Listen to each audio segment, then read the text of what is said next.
விக்னேஸ்வராய நமக. குலதெய்வமான பொன்முத்து கற்பனசுவாமி அங்காள பரமேஸ்வரி பாப்பாத்தியம்மன் துணையுடன் இந்த 2025ஆம் ஆண்டு உங்களுக்கு நல்ல வருடமாக நல்ல வளமும் நலமும் பெற வாழ்த்துக்கள். வணக்கம். நம்ம ஸ்ரீவாரி ஆஸ்ட்ரோ, நான் உங்கள் அஸ்ட்ரோ சஃப்னா பேசுகிறேன். இந்த ஆண்டில் சனி, குரு, ராகு, கேது பயிற்சிகள் உண்டு. பல நல்ல விதமான மாற்றங்கள், ஏற்றங்கள் அப்படிங்கிறது நிதர்சனமான விஷயங்களில் நடக்கக்கூடிய காலகட்டம். கூடவே எந்த இடத்துல கவனமாக இருக்கணும், எச்சரிக்கையாக இருக்கணும் அப்படிங்கிற தெரிந்து கொள்ள வேண்டிய மிக முக்கியமான எளிமையான துல்லியமான பலன்கள். அனைவருக்கும் ஆங்கில புத்தாண்டு நல்வாழ்த்துக்கள். 2025ஆம் ஆண்டு யார் எதிர்பார்க்குறாங்களோ இல்லையா, தனுசு ராசிக்காரங்க உங்களுடைய நல்ல விஷயங்கள் ஏதாவது இந்த வருடங்கள் நடக்குமா அப்படிங்கிற ஒரு தீராத முனைப்புடன் கவனித்து கொண்டிருக்கிறீர்கள். இப்போ தனுசு ராசிக்காரங்களுக்கு என்னென்ன விஷயங்கள் இந்த 2025ஆம் ஆண்டு நன்மை பலன்கள் என்னென்ன இருக்குது, அதே மாதிரி விவகாரமான ஏதாவது விஷயம் இருக்குமா அப்படின்லாம் கேட்பீங்க. ஏன்னா தனுசு ராசிக்காரங்க கடந்த ஒரு வருடத்துக்கு முன் என்னென்ன பிரச்சனைகள் பாதிப்புகளை சந்தித்து வந்தாலும் 2024 ஓரளவுக்கு ஓகே அப்படின்னு இருந்தால், இந்த 2025 அர்த்தாஷ்டம சனி வருது, அதனால் ஏதாவது விஷயங்கள் இருக்குமா அப்படின்னு பயப்படுறீங்க. அதெல்லாம் ஒன்றுமே இல்லை. உங்களோட குரு, சனி, ராகு, கேது அப்படின்ற 3 கிரக பெயர்ச்சிகளும் உங்களுக்கு எப்படிப்பட்ட விஷயங்களில் நல்லது பண்ணும், நன்மை காலங்களா இல்லை ஏதாவது ஒரு அதிர்வலைகளோ மாற்றங்களோ இருக்கிறதா அப்படிங்கிறத பற்றின முழு விவரமான காணொளி. இதை ஸ்கிப் பண்ணாமல் பாருங்கள். சப்ஸ்கிரைப் பண்ணாமல் இருந்தீங்கன்னா சப்ஸ்கிரைப் பண்ணிக்கோங்க. இந்த நியூ இயர் அப்படிங்கிறது 2025, இந்த குரு பயிற்சி எல்லா 3 பயிற்சியும் இடம்பெறக்கூடிய நல்ல வருடமாக இந்த வருடம் இருக்குது. ஒரு கிரக பயிற்சிகள் நடக்கப் போகிறது. மே 14 வரைக்கும் குரு 6ஆம் இடத்துல ரோக குருவாக இருந்தது 7ஆம் இடத்து கலத்திர குருவாக மாறவிருக்கிறார் மே 14 பிறகு. சனி மார்ச் 29 வரைக்கும் 3ஆம் இடத்துல முயற்சிகள் ஜெயஸ்தானத்தில் இருந்த சனி இப்போது அர்த்தாஷ்டம சனியாக மார்ச் 29க்கு பிறகு நடைபெற உள்ளது. ராகு கேது மே 18 வரைக்கும் 4ஆம் இடத்த ராகு 10ஆம் இடத்து கேது, அதன் பிறகு 3ஆம் இடத்து ராகுவும் 9ஆம் இடத்து கேதுவும் என்ன பண்ணுவார் அப்படிங்கிறத பற்றின முழு விஷயமும் இப்போ பார்க்க போகிறோம். குரு என்ன பண்ணுறார், 6ஆம் இடத்துல உங்களுக்கு மே 14 வரைக்கும் இந்த ரோக குருவாக வந்திருக்கும் போது கடன், எதிரி தொல்லை, அப்புறம் உங்களுடைய நோய் அப்படிங்கிறதெல்லாம் கொஞ்சம் அதிகரித்து கொஞ்சம் பிரச்சனைகளை கொடுத்தாலும் குரு கொஞ்சம் கட்டுப்பாட்டுக்குள்ளேயே வச்சுருப்பார்.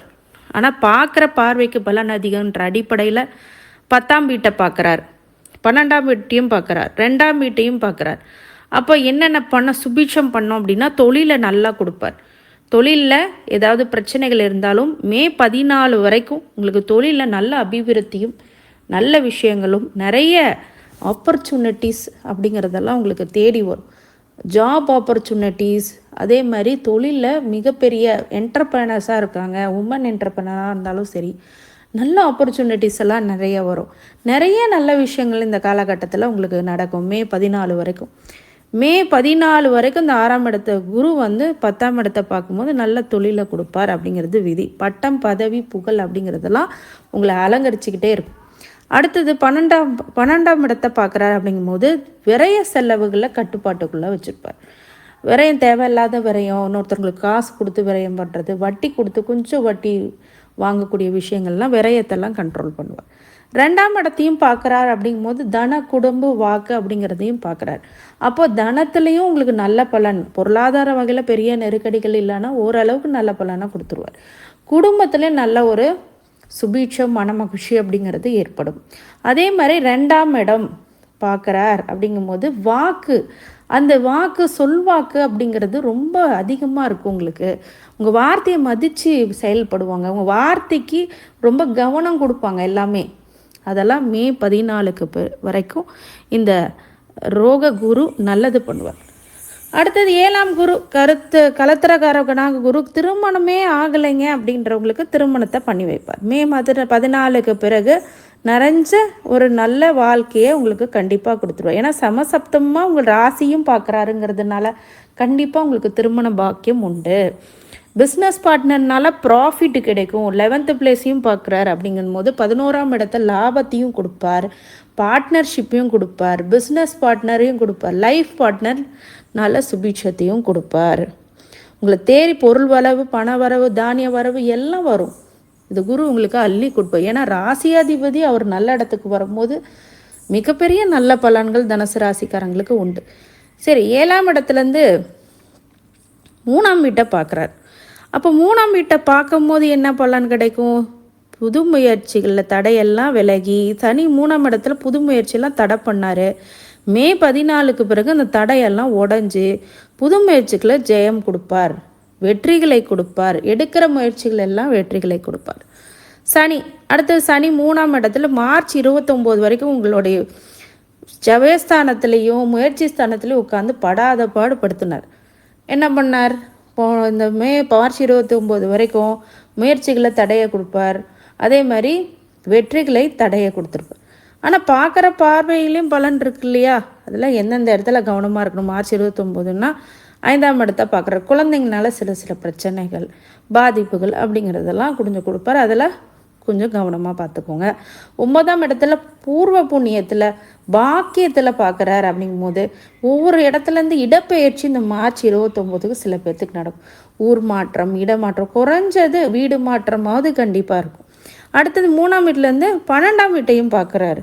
அப்போ விரயத்தை அதிகப்படுத்துவார். ஆனால் இந்த காலகட்டத்தில் குருவும் 12ஆம் இடத்துல பார்க்கும்போது பெரிய விரயங்கள் கட்டுப்பாட்டுக்குள்ளே இருக்கும். அடுத்தது அர்த்தாசிரம சனியாக வராரே மார்ச் 29 ஏதாவது பிரச்சனைகளை கொடுப்பார் அப்படின்னு கேட்டால் வண்டி வாகனத்தில் முதல்ல கவனமாக இருங்க. ஸ்பீடாக போகிறது, 120 km/h போகிறது, இந்த மாதிரி நிறைய தவறான விஷயங்கள்லாம் பண்ணக்கூடாது. இந்த நேரத்தில் புது வண்டி வாங்குற மாதிரி இருந்தால் கூட அந்த வேகத்தை குறைக்கணும், கண்ட்ரோல் பண்ணிக்கணும். அதே மாதிரி வண்டி வாகனம் மட்டும் இல்லாமல் வீடு மனை டாக்குமெண்ட் விஷயத்துலையும் ரொம்ப கவனமாக இருக்கணும். தாயார் உடல்நிலையெல்லாம் கவனமாக இருக்கணும். அவ்வளோதான். கவனம் எங்கே இருக்கணும்னு தெரிஞ்சுக்கிட்டிங்கன்னா அந்த இடத்துல கவனமாக இருந்தீங்கன்னா போதும். அதே மாதிரி பார்க்குற பார்வை பலன் அதிகங்கிற அடிப்படையில் 6ஆம் இடத்தை பார்க்குறாரு. அப்போ நோய் எதிரி கடன் அப்படிங்கிறத கொடுப்பார். பார்க்குறாருனால அந்த விஷயத்தில் ரொம்ப கவனமாக இருக்கணும். மறைமுக எதிரிகள் இருக்கிறதுனால வழிபாடு பண்ணிக்கோங்க. அடிக்கடி கோயிலுக்கு சென்று வருவது நல்லது. ஆன்மீக சுற்றுலா விஷயங்களில் பண்ணிக்கிறோம். அவங்கவுங்க தெய்வங்களை கும்பிட்றது ரொம்ப நல்ல விஷயங்களை கொடுக்கும். நோயை கொடுக்கறதுனால கண்ட்ரோல் பண்ணி ஆரோக்கிய உணர்வுகளை தேர்ந்தெடுத்து சாப்பிட்றது நல்லது. கடனை கண்ட்ரோலுக்கு வச்சுக்கோங்க. இந்த மாதிரி விஷயங்கள் பண்ணும். 10ஆம் இடத்தை தொழிலை பார்க்குறார். இப்போ தொழிலை பார்க்கும்போது என்ன பண்ணும் சனி? அப்போ தொழிலை கொஞ்சம் கெடுப்பார். ஆனால் அவர் குரு லாபத்தை கொடுக்குறங்கிற அடிப்படையில் பார்த்திங்கன்னா பெரிய தொழில் பாதிப்பு அப்படிங்கிறது வராது. ஏன்னா குரு 11ஆம் இடத்தையும் பார்க்குறார். 10ஆம் இடத்துல லாபத்தை தொழிலை ஒரு சில விஷயங்களை கொடுத்தாரு, லாபத்தை அதிகப்படுத்துவார்.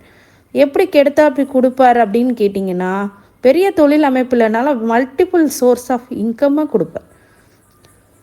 4ஆம் இடத்துலேருந்து பார்க்கும்போது உங்கள் லக்னத்தை ராசியே பார்க்குறாருங்கிறதுனால சரியான முடிவு எடுக்கிறதுக்கு தடுமாறுவீங்க.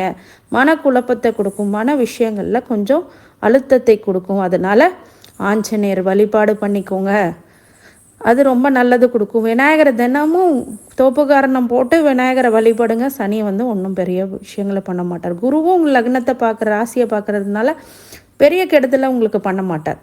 அடுத்தது ராகு கேது 4ஆம் இடத்துலேருந்து 3ஆம் இடத்துக்கு மே 18 வரைக்கும் 4ஆம் இடத்துல இருக்கார் ராகு. 3ஆம் இடத்துக்கு பெயர உள்ளார். அடுத்தது அப்போ ராகு அர்த்தாசிரம ராகுல 3ஆம் இடத்துக்கு வர்றது முயற்சியத்தில் ஒரு சில பிரம்மாண்டங்களையும் கொடுக்க காத்திருப்பார். முயற்சியை பெருசாக பண்ணுவீங்க. ஒருத்தவங்க சிறிய இன்வெஸ்ட்மெண்ட்டில் பண்ணுவாங்க, இனிமேல் பெரிய இன்வெஸ்ட்மெண்ட்ஸில் பண்ணுவீங்க. அதில் மட்டும் கொஞ்சம் கவனமாக இருங்க. இன்வெஸ்ட்மெண்ட் பண்ணுறது இந்த ப்ராஃபிட் வருமானு யோசித்து பண்ணுங்கள்.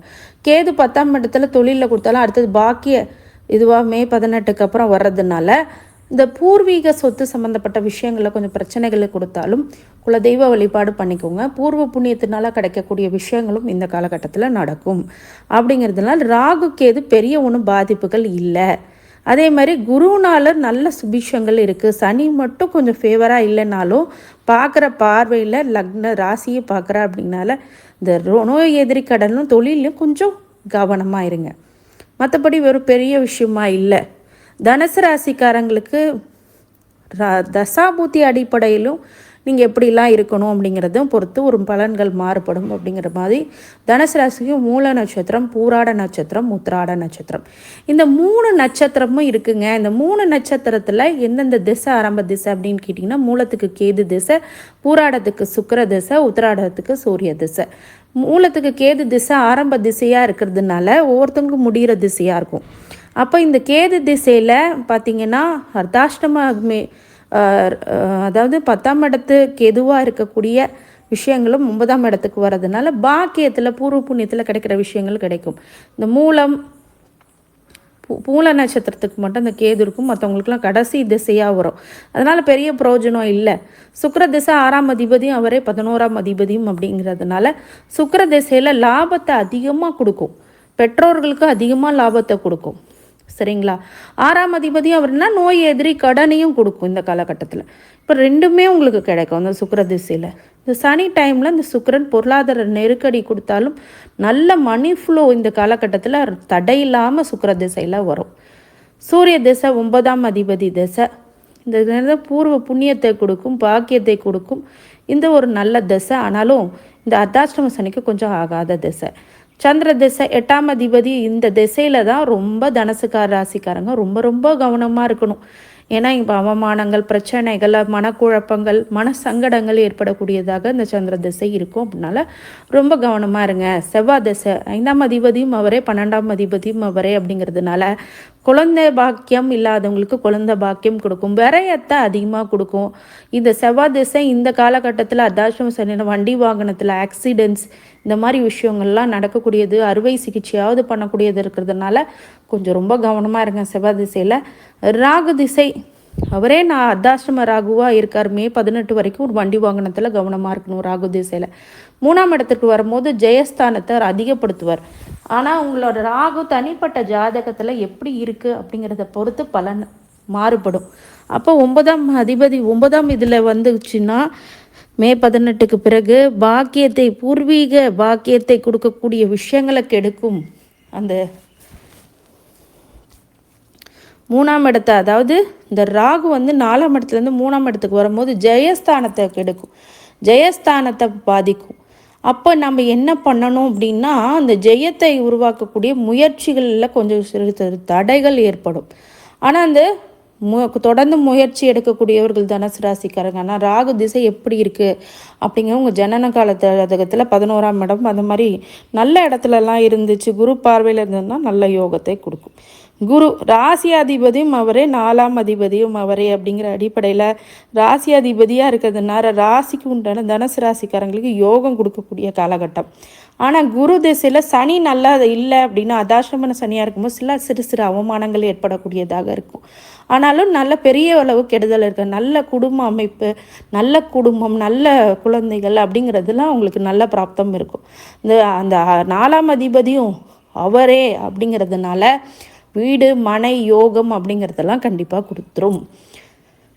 அதே மாதிரி வண்டி வாகனம் அப்படிங்கிறதெல்லாம் கொடுக்கும். சனி 2ஆம் அதிபதியும் அவரே, 3ஆம் அதிபதியும் அவரே அப்படிங்கிறதுனால உங்கள் தன குடும்ப வாக்கும் நல்லா அமையும், நல்லா உங்கள் பேரில் பெருமை இருக்கும். ஆனால் சனி திசை உங்களுக்கு அவயோகமாக இருந்துச்சுன்னா பார்த்து இருந்துக்கணும். இந்த அர்த்தாஷ்டம சனியில் உங்கள் ஜாதகத்தை பார்க்கும்போது என்ன விஷயங்கள் சனி உங்களுக்கு கொடுப்பார் அப்படிங்கிறது சனி திசையில் இருக்கிறவங்களுக்கு ஜாதகத்தை பார்த்து கன்சல்டேஷனுக்கு இந்த நம்பருக்கு கால் பண்ணுங்கள். அப்போ தான் முழு விவரமாக உங்களுக்கு நாங்கள் சொல்ல முடியும். 3ஆம் அதிபதியும் அவரே அப்படிங்கிற அடிப்படையில் பார்த்தீங்க அப்படின்னா, 3ஆம் அதிபதி மறைவு அப்படிங்கிறதுனால ஜெயம் உபயஸ்தானத்தில் இருக்கிறதுனால பெரிய மாறுதல்கள் பண்ணாது, ஆனால் முயற்சிகளில் தடைகளை கொடுப்போம். புதன் 7ஆம் அதிபதியும் அவரே, 10ஆம் அதிபதியும் அவரே அப்படின்னா குழந்தைங்களுக்கு திருமணம் இல்லை பேர பிள்ளைங்களுக்கு திருமணம் அப்படிங்கிறதெல்லாம் செஞ்சு வச்சிரும். அதே மாதிரி 10ஆம் அதிபதி தொழிலில் நல்ல லாபத்தை இந்த புதன் திசையில் கண்டிப்பாக தனுசு ராசிக்காரங்களுக்கு கொடுக்கும். இந்த குரு ரொம்ப நல்ல நிலைமையில் இருக்குது, ராகு கேதுவும் நல்ல நிலைமைக்கு வரப்போகுது.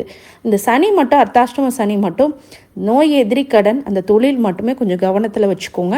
மற்றபடி எல்லா வகையிலுமே உங்களுக்கு நல்ல பலன்கள் உங்களுக்கு கொடுக்குது. ராசியே குரு பார்க்குறார், சனியும் பார்க்குறாரு அப்படிங்கிறதுனால ஆன்மீக விஷயத்தில் ரொம்ப நாட்டங்கள் அதிகம் வரைக்கும் இந்த காலகட்டத்தில் தனுசு ராசிக்காரங்களுக்கு நிறைய நல்ல விஷயங்கள் நடக்கக்கூடிய நல்ல ஆண்டாக அமையும் அப்படின்னு மாற்றுக்கிறதே இல்லை. இந்த அனைத்து ஐஸ்வர்யங்களும் சகல சௌபாக்கியங்களும் மன நிம்மதியும் ஆரோக்கியத்தை கொடுக்க வேண்டும் என்று என் பெருமான் மகா ஈஸ்வரனை வேண்டி வணங்குகின்றேன். 2025ஆம் ஆண்டை யார் எதிர்பார்க்குறாங்களோ இல்லையோ மகர ராசிக்காரங்க உங்களோட வாழ்க்கையில் ஒரு புது வெளிச்சமும் புது மாற்றங்களும் உத்வேகத்தையும் கொடுக்கக்கூடிய நல்ல ஆண்டாக இந்த ஆண்டு உங்களுக்கு கண்டிப்பாக இருக்கும். அப்படின்னு எதன் அடிப்படையில் நம்ம சொல்கிறோன்னா 3 பெயர்ச்சியோடைய கோள்களின் கோச்சார பலன்களை பொறுத்தே இந்த அடிப்படை விஷயங்களை நம்ம சொல்கிறோம். இப்போது ஒவ்வொரு 3 பெயர்ச்சிகளும் இந்த ஆண்டு உங்களுக்கு எப்படிப்பட்ட மாற்றங்களையும் அதிர்வலைகளும் கொடுக்குது அப்படின்றத பற்றி தான் இந்த முழு காணொலி. ஸ்கிப் பண்ணாமல் பாருங்கள். சப்ஸ்கிரைப் பண்ணாமல் இருந்தீங்கன்னா சப்ஸ்கிரைப் பண்ணிக்கோங்க. குரு பார்த்திங்கன்னா மே 14 வரைக்கும் என்ன பண்ணோம், 5ஆம் இடத்துல இருக்கக்கூடிய குரு பிறகு 6ஆம் இடத்துக்கு வருகிறார். அப்படிங்கும்போது குரு எந்தெந்த இடத்த பார்க்குறார், என்னவா வந்தால் என்ன பலனை நமக்கு கொடுக்க போகிறார். குரு 5ஆம் இடத்துல மே 14 வரைக்கும் இருக்கும் போது பாக்கியத்தை பார்க்குறார். பூர்வ புண்ணியத்தை பாக்கியத்தை பார்க்கும் போது 9ஆம் இடத்து பாக்கியத்தை பூர்வ கால பாவத்தையும் புண்ணியத்தையும் இந்த புண்ணிய பலன்களை இப்போது கொடுக்க காத்திருக்காரு. இப்போ புண்ணிய பலன்னா என்ன, நீங்கள் நல்லது செஞ்ச எல்லா விஷயங்களும் இப்போது உங்களுக்கு நிறைவாக கொடுக்க போகிறார் குரு. மே 14 வரைக்கும் அதுக்கு டைம் இருக்குது. அதே மாதிரி 11ஆம் இடத்த லாபத்தையும் பார்க்குறாரு. இது வரைக்கும் உத்தியோகத்தில் ப்ரொமோஷனே வரலைங்க, ப்ரொமோஷனே ஆகலை, இன்க்ரிமெண்ட் கொடுக்கல, கடனால் ரொம்ப அவதிப்பட்டேன், கஷ்டப்படுறேன், தொழிலில் பெரிய முன்னேற்றம் இல்லைங்க, இந்த 7.5 சனி படாத பாடுபட்டுச்சிங்கன்னு சொன்னவங்களுக்கு எல்லாத்துக்குமே அற்புதமான லாபங்களை கொடுக்கக்கூடிய நல்ல காலகட்டம் மே 14 வரைக்கும் அந்த டைம் ஸ்டான்ஸ் இருக்குது. அப்போ அந்த காலங்கள் வரைக்கும் உங்களுக்கு தொழிலையும் உத்தியோகத்திலையும் பட்டம் பதவி புகழ் அப்படிங்கிறதெல்லாம் கிடைச்சே தீரும். நிறைய பேர்த்துக்கு மகர ராசிக்காரங்களுக்கு இந்த காலில் சனி வந்த பாத சனி வரும்போதே எல்லா மாற்றங்களும் நடந்திருக்கு. இப்போ முடியும் தருவாயிலையும் இந்த குரு உங்களுக்கு நல்லது பண்ணுவார். நிறைய பேரோட பெரிய மனிதர்களுடைய ஒத்துழைப்பு அதன் மூலியமாக லாபம் அப்படிங்கிறதெல்லாம் இருக்கும். நிறைய லாபம் கொடுக்கும். மூத்த சகோதரி வழியில் நல்ல சப்போர்ட்ஸ் இந்த மாதிரி கிடைக்கும். 5ஆம் இடத்துலேருந்து பார்வை பலத்தால் ராசியே பார்க்குறார். ராசியை பார்த்தா என்ன பண்ணும், ராசியை பார்த்தா கண்டிப்பாக உங்களை இந்த குருவானவர் உங்களுக்கு திருமணம் ஆகாமல் இருந்தால் திருமணம் செஞ்சு வைப்பார். வீட்டில் நீங்கள் பெரியவர்களாக இருந்தால் உங்கள் மகன் மகளுக்கு திருமணம் செஞ்சு வைப்பீங்க. சுப நிகழ்ச்சிகள் அதிகமாக உங்களோட செல்வாக்கு சொல்வாக்கு அப்படிங்கிறதெல்லாம் அதிகரிக்கும். நீங்கள் உங்கள் பேச்சை இது வரைக்கும் கேட்காதவங்க எல்லாம் இப்போ பேச்சை கேட்பாங்க. இவ்வளோ நாளாக உங்களுக்கு செல்வாக்கு குறைஞ்சிருந்ததுன்னா இனிமேட்டு உங்கள் செல்வாக்கு ஓங்கும். வீட்டில் மரியாதை, வெளியிடங்களில் மரியாதை, இது வரைக்கும் கதறிட்டு இருந்தாங்க மகர ராசிக்காரங்க. உறவுக்காரங்க மூலியமா அவமானம், நண்பர்கள் உதவி இல்லாமல் போகிறது, உழைப்பை கொடுத்து பலன் இல்லையேன்ற புலம்பல் எல்லாமே மாறி சுபிட்சத்தை குரு கொடுக்குறாரு. அடுத்தது குரு 6ஆம் இடத்துலேருந்து தன்னுடைய 5, 7, 9ஆம் பார்வையில் 10, 12, 2 அப்படிங்கிற இடத்த பார்க்குறாரு. அப்போ 10ஆம் இடத்துல தொழிலை சிறக்க வைப்பார். அடுத்த மே 14க்கு அப்புறம் தொழில் பட்டம் பதவி புகழ் ப்ரொமோஷன்ஸ் உங்கள் பர்ஃபார்மன்ஸை இப்போ தான் பார்ப்பாங்க எல்லாமே. நிறைய பேர்த்துக்கு சுபிஷத்தை அதிகமாக கொடுக்குறோம். இன்க்ரிமெண்ட் இன்சென்டிவ்ஸ்லாம் அதிகமாக. 12ஆம் இடத்தையும் பார்க்கும்போது விரயத்தை கட்டுப்படுத்தும். 2ஆம் இடம் பார்க்கும்போது பொருளாதார வழியில் மிகப்பெரிய மாற்றம், தனவரவு, பொருள் வரவு எல்லாமே இருக்கும். உங்களுடைய மதிப்புக்கு கொடுப்பாங்க, உங்களை மதிப்பாங்க, உங்கள் வாக்கை மதிப்பாங்க, நீங்கள் சொல்கிற சொல்ல மதிக்கும் இந்த உலகம்.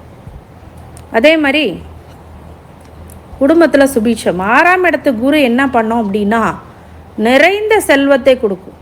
உங்களுடைய நோய் எதிரி கடன்லாம் கட்டுப்பாட்டுக்குள்ளே வைக்கும்.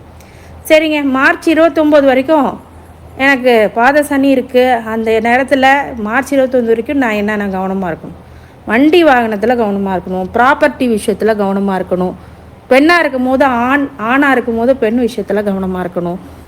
ப்ராஃபிட்டில் குரு பார்க்குறதுனால ஏதோ ப்ராஃபிட் ஓரளவுக்கு வரும். அது குரு பார்க்குறாரு, சனியும் பார்க்குறாரு. அப்படிங்கும்போது ப்ராஃபிட் ஓரளவுக்கு ஆவரேஜாக வரும். இப்போ 4ஆம் இடமும் 8ஆம் இடம் தான் உங்களுக்கு கவனமாக இருக்கணும். ஆனால் மார்ச் 29க்கு அப்புறம் சகயா சனி வந்தால் என்ன பண்ணுவார், முயற்சிகளில் கொஞ்சம் தடை பண்ணுவார். அதுக்கு விநாயகர் வழிபாடு பண்ணிக்கோங்க, முடிஞ்சிருச்சு. அப்போ எந்தெந்த இடத்துல பார்வை 3, 7, 10ங்கிற பார்வையில் 5, 9, 12 அப்படிங்கிற இடத்த பார்க்குறாரு. அப்போ என்ன பண்ணும்? குழந்தை இல்லாதவங்களுக்கு குழந்தை வரும், குழந்தை கிடைக்கும், குழந்தைங்கனால நற்பெயர் கிடைக்கும், குழந்தைங்களால் நல்ல விஷயங்கள் நடக்கும், சந்தோஷப்படுவீங்க. அதே மாதிரி குலதெய்வ அனுகிரகத்தில் கொஞ்சம் தடைப்பட்டாலும் அது ஐவிஎஃப் ஃபெர்டிலிட்டி சில பேர் இது பண்ணாங்கன்னா குலதெய்வ வழிபாடு பண்ணிக்கோங்க. இதுதான் ரொம்ப முக்கியமானது. 9ஆம் இடம் பாக்கியத்தை கெடுக்கும் அப்படிங்கிறதுனால குலதெய்வ வழிபாடும் முக்கியம். தந்தை வழியில் தந்தை சார்ந்த ஒரு வழியில் கொஞ்சம் விளைவுகள் கொஞ்சம் மோசமாக இருக்கும், அவங்ககிட்ட கொஞ்சம் கவனமாக இருக்கணும். தந்தை பாதிப்பு உடையக்கூடிய விஷயங்கள் இருக்கிறதுனால கொஞ்சம் யோசித்து அதெல்லாம் செயல்படணும். 12ஆம் இடத்த குருவும் பார்க்குறாரு, சனியும் பார்க்குறாரு. விரயத்தை கண்ட்ரோலில் வச்சுப்போம் 50%. இப்போ ராகு கேது 3ஆம் இடத்துலேருந்து 2ஆம் இடத்துக்கு, சகாயத்திலேருந்து 2ஆம் இடத்துக்கு வரும்போது தன குடும்ப வாக்குக்கு வராரு. கேது 9ஆம் இடத்துலேருந்து 8ஆம் இடத்துக்கு வரும்போது சில சங்கடங்கள் பிரச்சனைகளும் அடுத்தவங்க மூலியமாக இருக்கும். அதனால் தன குடும்ப வாக்குலையும் ராகு வராருங்கும் போது கொஞ்சம் அடுத்தவங்கள்ட்ட நம்ம ரகசியத்தை சொல்கிறது, குடும்ப விஷயங்களை சொல்கிறது அப்படிங்கிற விஷயத்துலலாம் ரொம்ப கண்ட்ரோலில் இருக்கணும். 8ஆம் இடத்துக்கு கேது ரொம்ப பிரச்சனைகளும் மன உளைச்சல்களும் கண்டிப்பாக கொடுத்துரும்.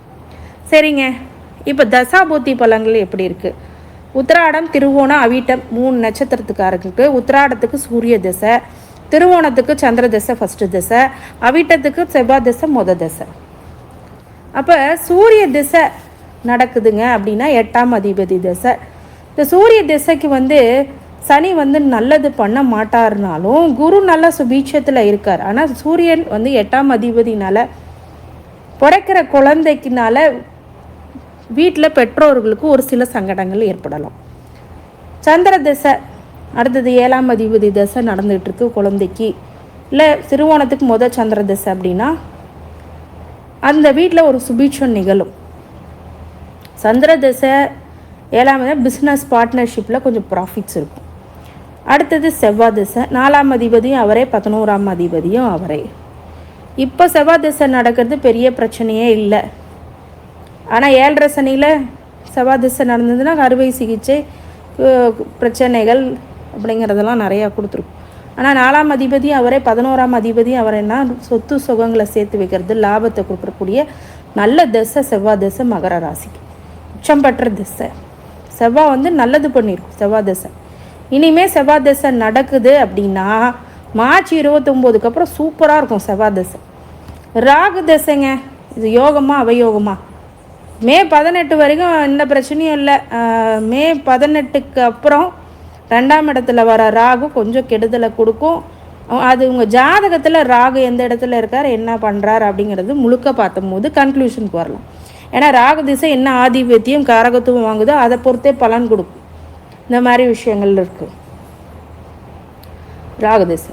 அடுத்தது குரு திசை 3ஆம் அதிபதி அவரே, 12ஆம் அதிபதியும் அவரே. அப்படிங்கும்போது விரயம் ஜெயஸ்தானத்துலேயும் நல்ல முயற்சிகளால் வெற்றி அப்படிங்கிறது கொடுப்போம், விரயத்தையும் கொடுப்பார். அதே செலவு அதிகமாக வைப்பார். நல்ல குடும்பம் அமையும், ஆனாலும் சிறு சிறு செலவுகள் அதிகரிக்கும். சனி ராசி அதிபதி அவரே, 2ஆம் அதிபதி அவரேன்னா தன குடும்ப வாக்கும் அவரே வரார் சனி திசையில். இது ஒன்றும் பெரிய கெடுதல்களை உங்களுக்கு கொடுக்காது மகர ராசிக்கு.